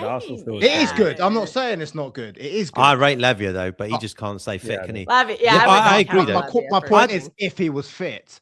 Enzo Fernandez, outside of his GA output, sometimes the game is played around him. It is played around him a bit. He's sometimes got the best seat in the house, unless he's actually in position. And even when he is, Enzo Fernandez, Mo, is the reason why our midfield's better. Because you mentioned Caicedo, Enzo Fernandez, and Palmer. That's not better than Zubamendi, Rice. For me, Enzo Fernandez. When you put Lavia in, I think it is. I agree with what you just said. Been very good. The problem with me is Enzo Fernandez is a myth for me. Is a dilemma. I don't understand. Last season, the guy for the majority of the season was one of the best midfielders in the league. Output-wise, crashing the 18. He's got involved in tackles. He helped Caicedo a lot. And then they start the season. He has one good game. 3, as you say, Neil, 3 games where I even can't remember him being on the pitch. Like, what are you doing on the pitch? Like, I don't remember your role on the pitch at all, Enzo Fernandez. So for me, I think he's too slow currently. And the way that Chelsea play, I don't think he suits that way of playing now. And I'm not sure what is his future at Chelsea, to be honest. Enzo Fernandez. He's a shit Tom Huddleston. But Huddleston was slow and he had the game played around him. He reminds me of him, Huddleston, but Huddleston had a couple of bangers. But that's what Enzo Fernandez is. I don't know, man. I think. But Lavia, Caicedo, Cole Palmer, Lavia at the 6. Lavia at the 6. Yes. Lavia at the 6. Caicedo 8. You think Caicedo's a good 8? I think with Lavia, I think he can more than adapt. Caicedo's not a better 8 than Declan Rice. Caicedo is not a better 8 than Declan Rice. Because the athleticism of Declan Rice is ridiculous, actually. But he's a better 6. In my opinion, yes. He's a slightly better 6. Caicedo's a much more technical player. He's good in passing. It depends on what you're looking for. If you're looking for a bruiser, Declan Rice is your guy. If you want much better, Rice is not a technical player. It's harsh. Let him finish. Rice is a technical player. Again, it depends on what you're looking for. Because look, Arsenal's system is more designed for Declan Rice, and he's thriving in it. I don't know if you take Declan Rice and go to Chelsea, it's going to be the same story because I think they're trying to do different things. They're trying to build up play through their midfield a bit more. And I don't think that's one of Declan Rice's strengths. But he's a bruiser, so he fits very well in Arteta's system. I think they're just different players. That's all I'm trying to say. I'm not saying one's better than the other. They're just different. That's brilliant. Caicedo, Rice, Palmer is a pretty good midfield. No, I actually disagree with you.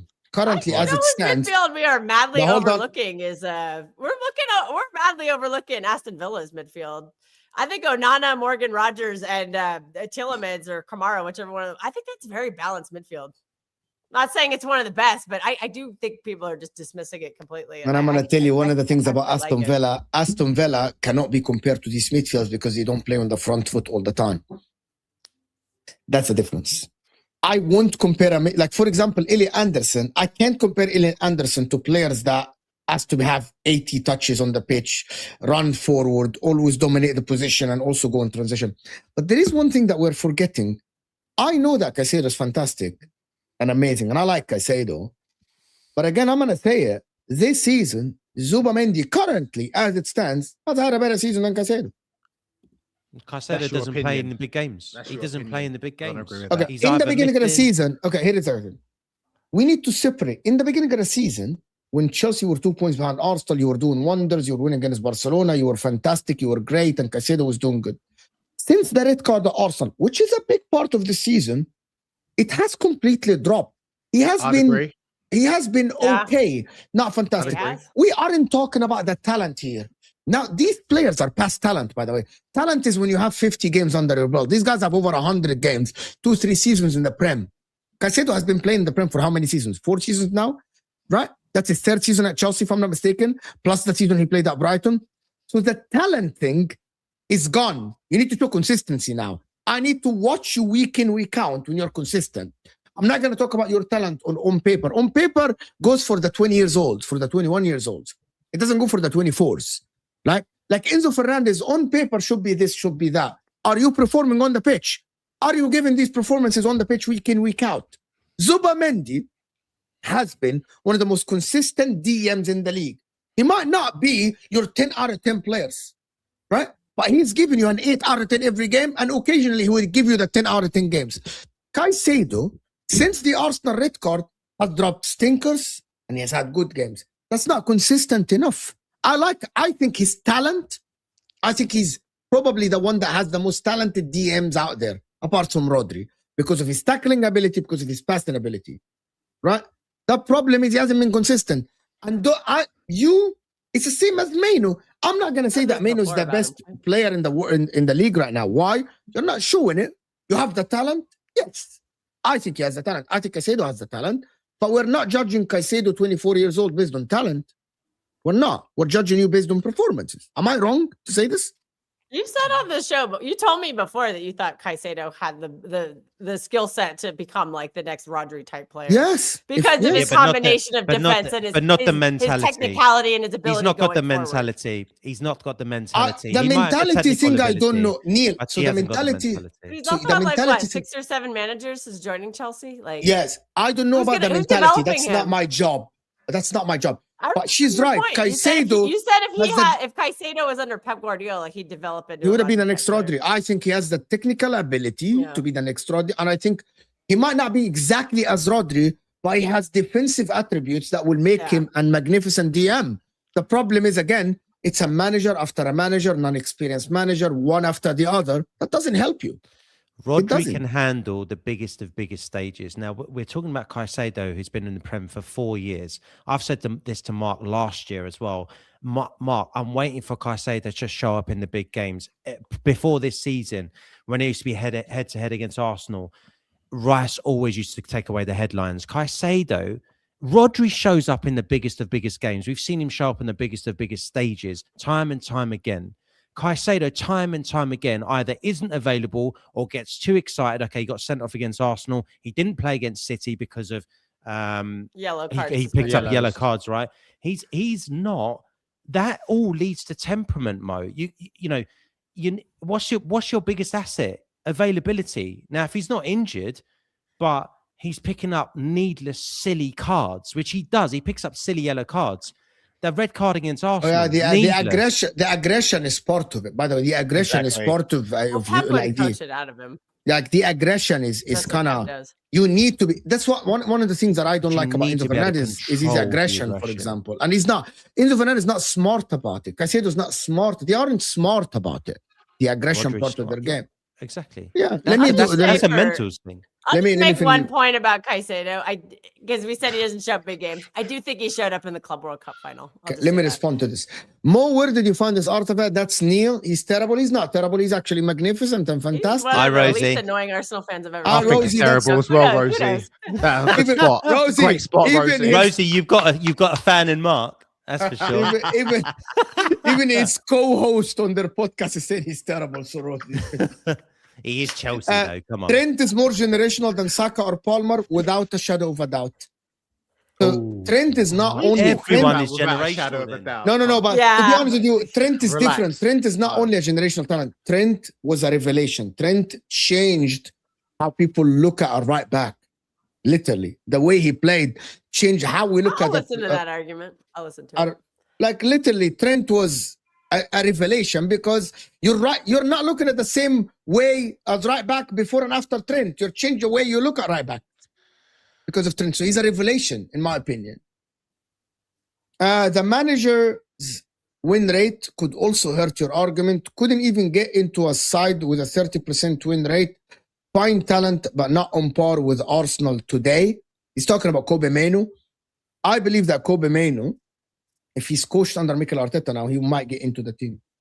I don't know ahead of who, but he might get into the team. I think he's good enough. Oh, and Arsenal's midfield? Can you let Kobbie Mainoo go and not renew his contract? Odegaard in a heartbeat. So people can see. We're not going to let him go now. Now he's going to get some first team football.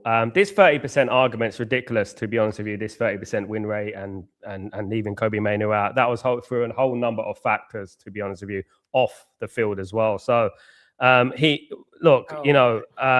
we should give him a contract. We should start again. This season is Kobbie Mainoo's. This half a season is going to be Kobbie Mainoo's. I'm telling you right now, and it starts on Sunday.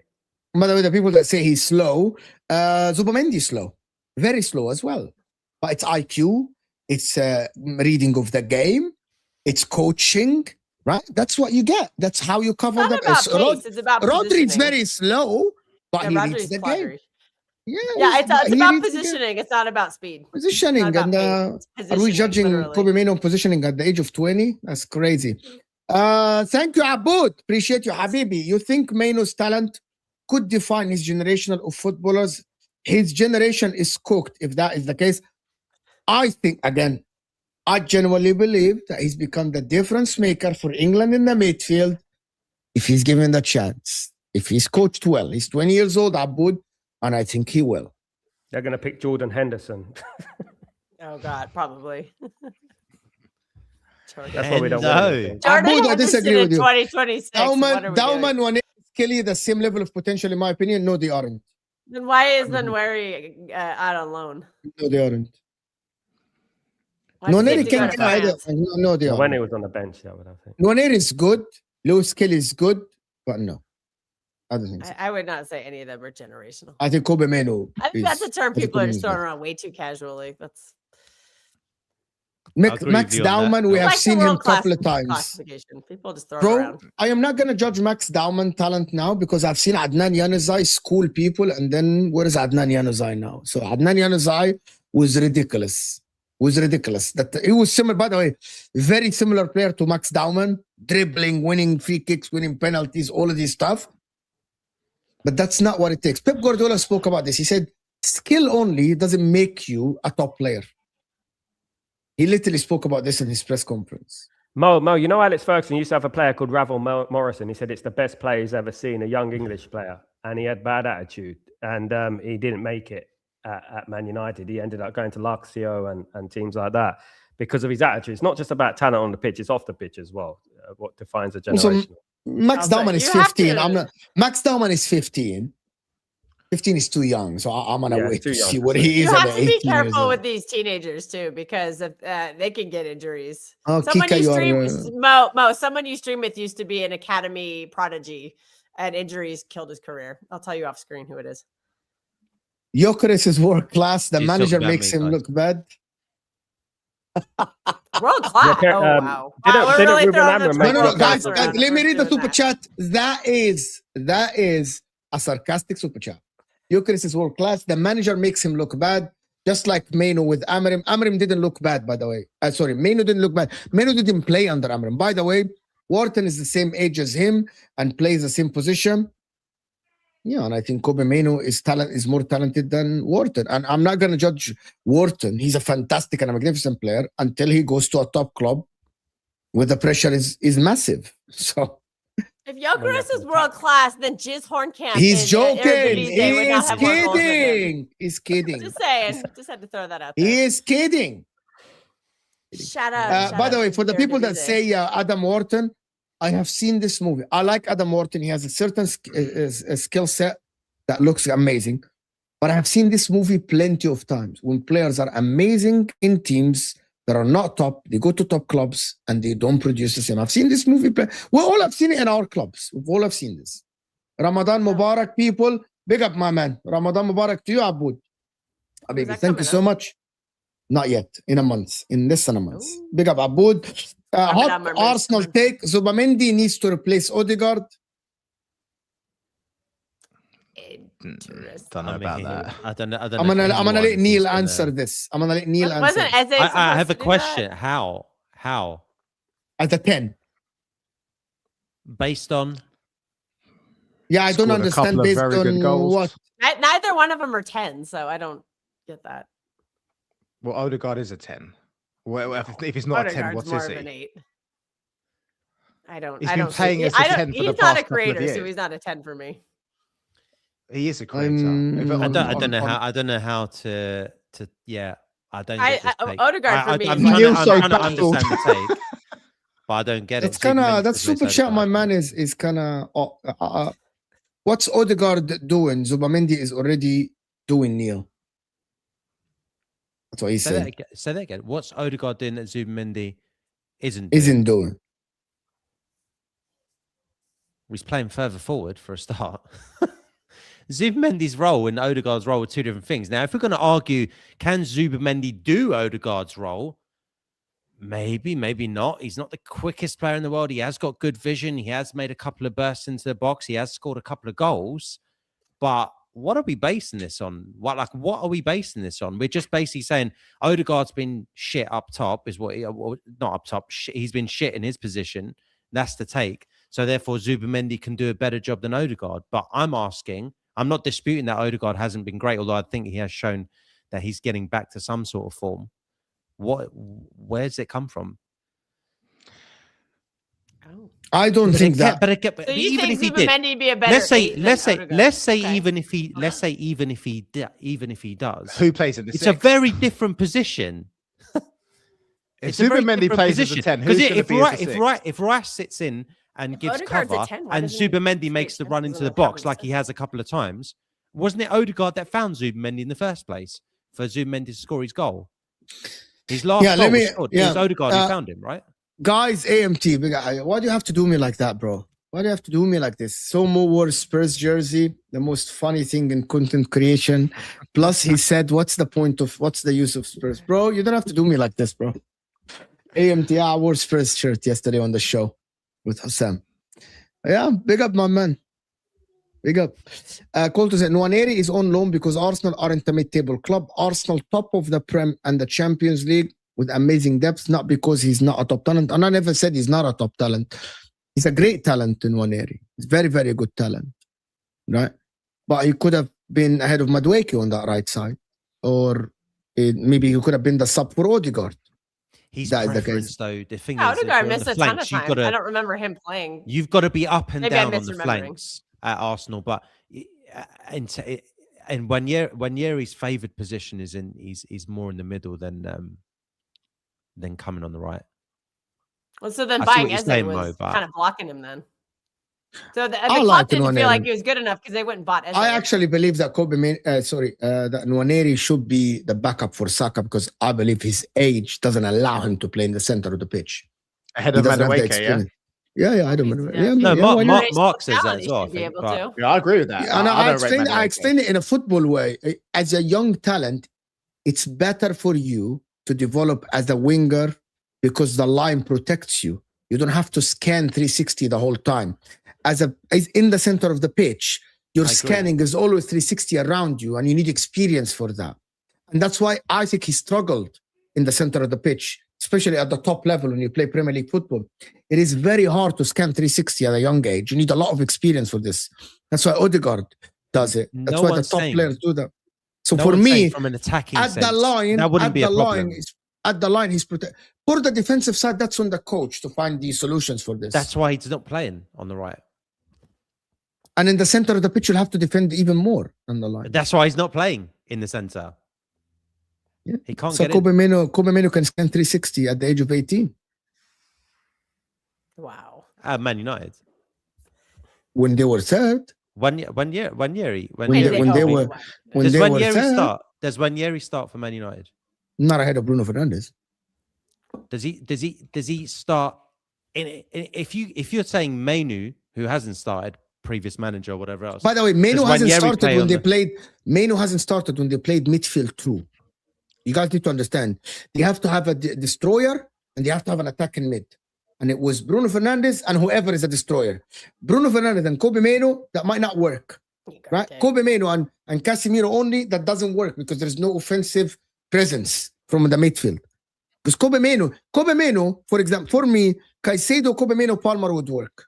Right? That would work. For Arsenal, I don't think he can replace Rice because Rice does something that Kobbie Mainoo wouldn't do, and I don't think any player in the Premier League can do, which is literally the presence in the front and the presence in the back as well. That's Declan Rice, so he can do that. For Chelsea, I think he can start over Enzo Fernandez. For a lot of other teams, he can do that. That's the thing, bro. Right? In Man United, he wouldn't start in a midfield 2 unless Man United are very dominant. Unless Man United are the dominant team. If Man United is coached with a 3 in the middle, with 2 in the middle, under Pep Guardiola or Mikel Arteta, for example, when they dominate 70% of the ball, he might start. But Man United don't dominate the ball like this. They need someone to defend. And it's going to be benching Bruno, right, or benching Mainoo. And Amorim chose to bench Mainoo. That's it. That's why he didn't play. Simple as. By the way, I'm not claiming that Nwaneri is generational before you start thinking that. I'm just saying. Oh, let's not talking about Nwaneri. I'm just saying. I'm not claiming either. Dowman. Are we going to talk about Chelsea here or yeah, not? We're not talking Chelsea here. What's that? Douglas Luiz? Are you telling us that your club is irrelevant? Okay, good to know. Wow.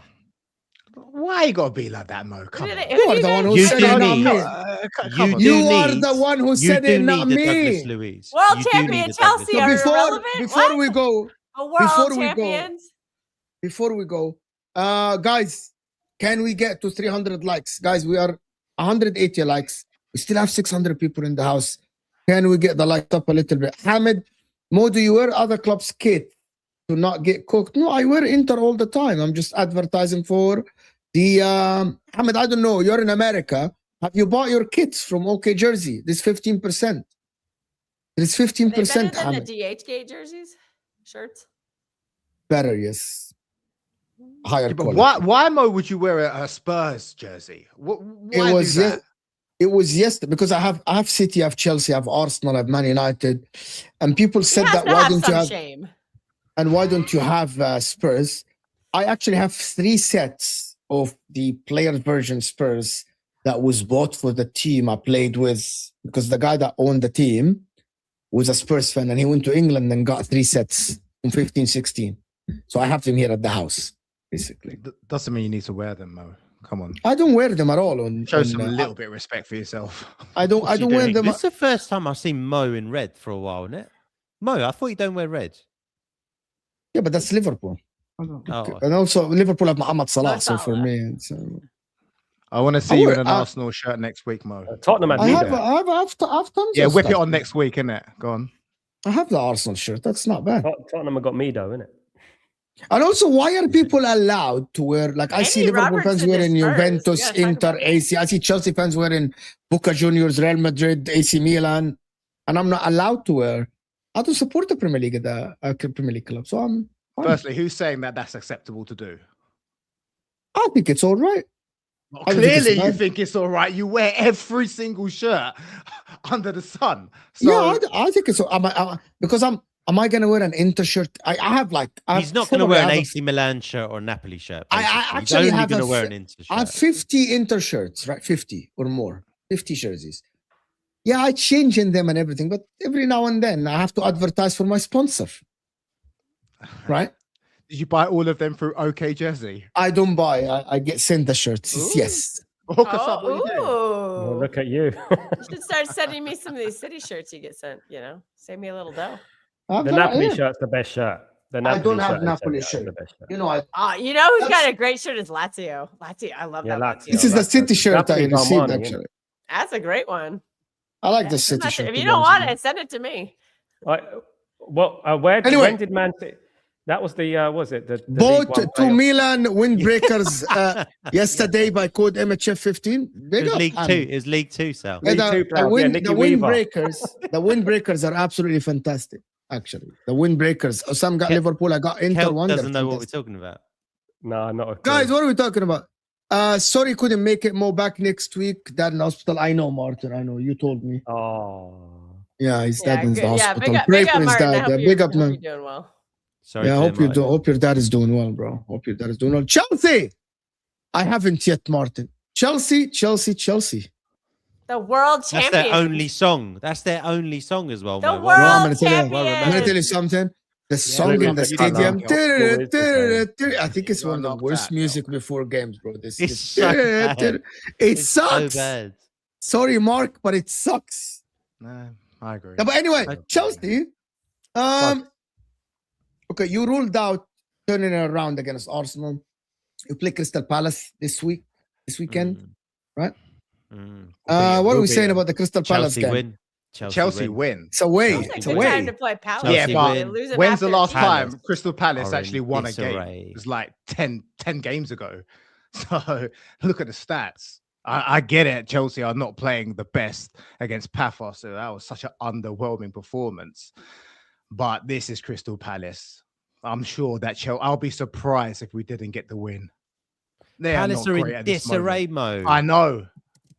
Glasner, he's like, I've got to get out of here. Mateta, he's, I want to leave now as well. And Chelsea have Rossignol. Exactly. No, but I still think Chelsea win the game. Yeah, I think Palace are in trouble. I don't know how Palace are going to do without Marc Guehi, to be honest with you guys. I don't know. Whoa. They still got Chris Richards. USA. You know, USA.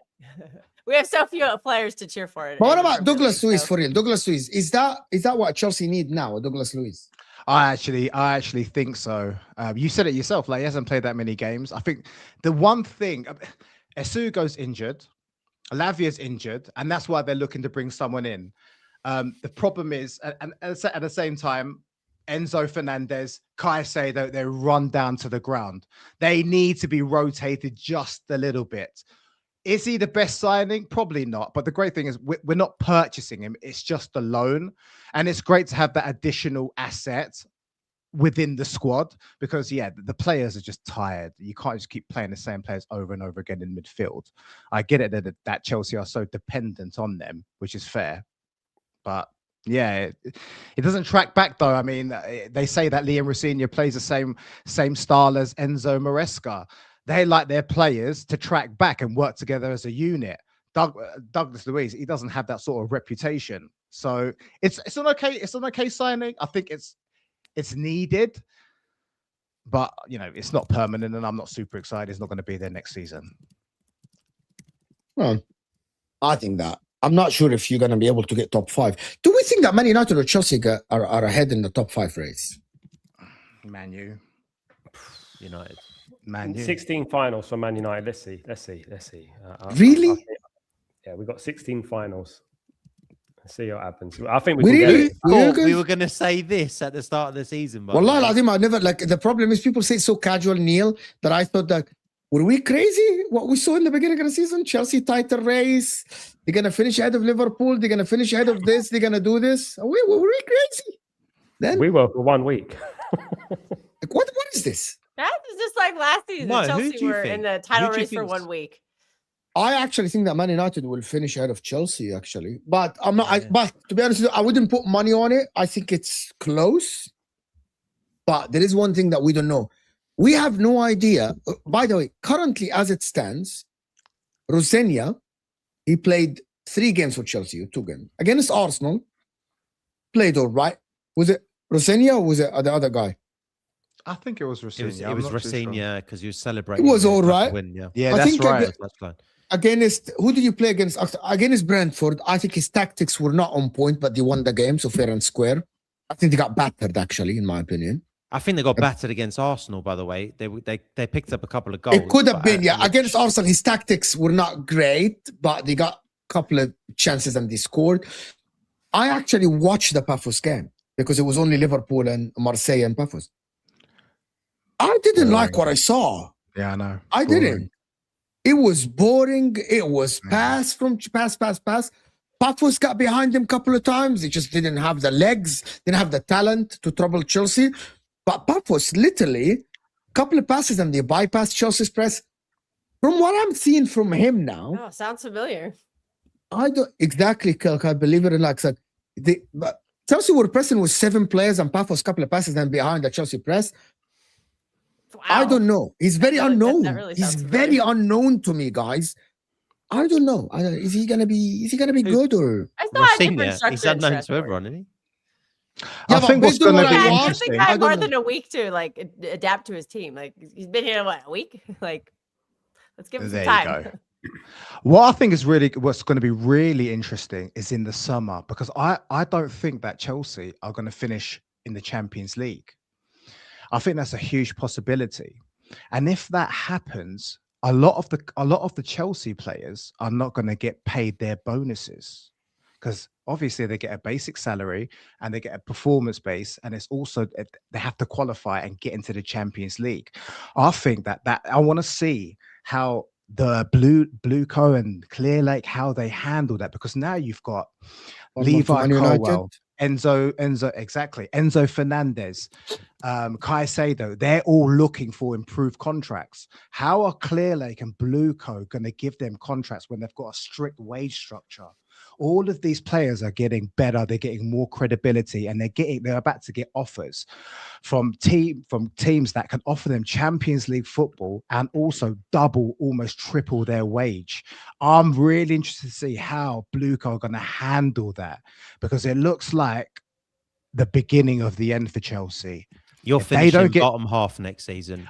Yeah, exactly. And I think that we could possibly see like a huge exodus of players at Chelsea. And I'm talking some of the biggest players like Caicedo, arguably one of the best DMs. He's gonna have so much interest, especially if Chelsea don't make Champions League. And obviously these teams are going to offer more money and Champions League football. What reason would they have to actually stay at Chelsea? And I want to see how Bluco, how Clearlake handle that, because that's going to be super interesting. Palmer to Man United, Sal? Who says no? That's going to happen as well. I've seen that. Sal says, yeah, maybe his injury record might say no. I think he's a world class player, but I don't think we're going to pay the 120 million for Cole Palmer. We need a central midfielder more than anything. But you need someone to replace a Bruno Fernandes. He's not going to be around forever. If he goes, definitely. But I just can't see this board paying 120, even though he's worth it. I think he's a very good player. I think he's a fabulous player. Yeah, the problem is you guys haven't got any money. But if you get superstar money for Bruno Fernandes and you ship him up to Saudi Arabia, don't have any money. You know who I want? You know who I want? I want Kenan Yildiz to replace Bruno Fernandes. Yildiz. He would be brilliant. He's a brilliant player. We are going to get Yildiz. He can play as a 10 as well. Yeah, Kenan Yildiz is my guy. You would rather Kenan Yildiz than Cole Palmer? No, you still have Cole Palmer. Sal wants to save money. I mean, they don't watch it. He's not. He's not paying. He's not paying. At 2026, Kenan's 100 million. Is Cole Palmer 120 mil, guys? By the way, 120 million. In England, he is. Look at his contract. It runs till 2033. Of course, and he's worth that. The guy's in the FIFA Pro He's Team worth of the 120 year. mil. Yeah, Cole Palmer. Yeah. Kenan Yildiz is 100, around that much. So yeah, I'll take Kenan Yildiz for me. Yildiz will be. Yeah, I think you can get him cheaper than that as well. Yeah, definitely. And Anderson, that'll do me. That'll be good. Which Anderson? Elliot Anderson. Yeah. Not Sonny. Palmer has 4 goals in the Premier League and 0 assists. So yeah, but he's been injured, Kelk. Like, why are you going on about that? Yeah, look, he's been injured. He's still probably carrying an injury right now, and they're just forcing him to play. You can't base that on this season. That's a little bit unfair. I don't know. For an attacking player, you need to have output for 100 million.